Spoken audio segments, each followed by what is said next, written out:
NSR က Ronaldo ကိုတနင်္လာစာယူတန်း200လောက်ပေးထားတာရေထဲပြေးချလိုက်တာလောက်တောင်အကျိုးမရှိဘူး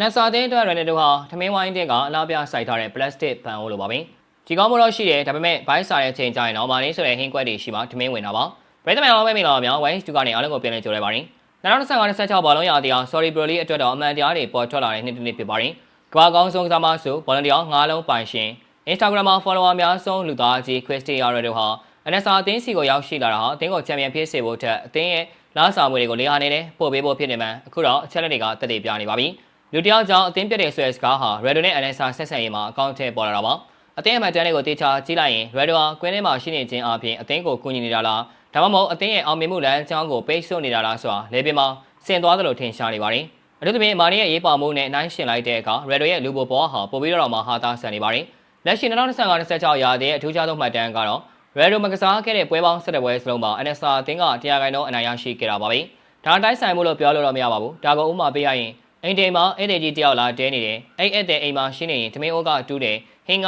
ငန်နေမိသားစုချင်းရန်ဖြစ်ကြတယ်။ဒါပေမဲ့ဧည့်သည်ကြီးခီးခဏထွက်သွားတဲ့17ရက်စလုံးမှာတော့အိမ်ကလူတွေကထီပေါက်တယ်။ဟင်းကောင်းစားရတယ်ပျော်ရွှင်နေကြသလိုမျိုးပါပဲ။ Ronaldo ကွင်းထဲမှာမရှိတဲ့အခါ NSR ကစားမတွေကပို့ပြီးတော့လွတ်လွတ်လပ်ကစားနိုင်ကြတယ်။ဘောလုံးရတိုင်းအကိုကြီးစီမဖြစ်မနေပို့ပေးရမယ်ဆိုတဲ့ဖိအားတွေမရှိတော့ဘူးလေ။ရလက်ကတော့ရှင်းပါတယ်စတဲ့ပွဲကစားစတဲ့ပွဲနိုင်ဆွဲဆန်ရင်ဟာ Ronaldo အတွက်တော့မျက်နှာပူစရာမှတ်တမ်းကြီးဖြစ်နေပါပြီ။အခုရာသီမှာ NSR ရဲ့အတက်အကျဟာ Ronaldo အပေါ်မှာမူတည်တာမဟုတ်ပဲမာနင်းပေါ်မှာပဲမူတည်နေတာကိုတွေ့ရပါတယ်။ရာသီအစမှာမာနင်းရဲ့ဥဆောင်မှုနဲ့ NSR ဟာနိုင်ပွဲတွေတောက်လျှောက်ရပြီးဇာတ်ထိပ်မှာစိုးမိုးခဲ့ပါတယ်။မာနင်းမပါနိုင်တဲ့ပွဲတွေမှာ NSR နိုင်ပွဲတစ်ပွဲမှမရတော့ပဲအမှတ်တွေဆက်လိုက်ရောနေသွားပါတယ်။အဆင့်1ကနေအဆင့်3အထိထိုးဆင်းသွားတာဟာမာနင်းရဲ့တန်ဖိုးကိုပြသလိုက်တာပါ။အဲဒီအချိန်မှာ Ronaldo ကတော့ကွင်းထဲမှာရှိနေပေမဲ့အသင်းကိုအမှတ်မရအောင်အစွမ်းကုန်ဟန်တာပေးနေတယ်လို့ဖြစ်ခဲ့ပါတယ်။မာနင်းပြန်ရောက်လာတဲ့နိုင်ပွဲတွေပြန်ရလာပြီးအခုဆိုရင်အဆင့်1ကိုပြန်တက်လှမ်းနိုင်ခဲ့ပါပြီ။ဒီနေရာမှာ Ronaldo ရဲ့ခန့်ကဏ္ဍကပါလဲသူကတော့မာနီရုံးကန်ပေးလို့ရလာတဲ့နိုင်ပွဲတွေမှာဂုဏ်ပြုခံရဖို့ Instagram မှာစုဝေလုံးနေဖို့ပဲရှိတာပါ။ဥပမာပေးရမယ်ဆိုရင်တော့မာနီကထမင်းချက်ဟင်းချက်ပကံစေးအကောလုံးနေအချိန်မှာ Ronaldo ကတော့ထမင်းစပွဲဝိုင်းမှာအဝယ်စားလာလေးဝယ်ပြီးထိုင်ဆောင်နေတဲ့စားဖားကြီးတယောက်လိုပါပဲ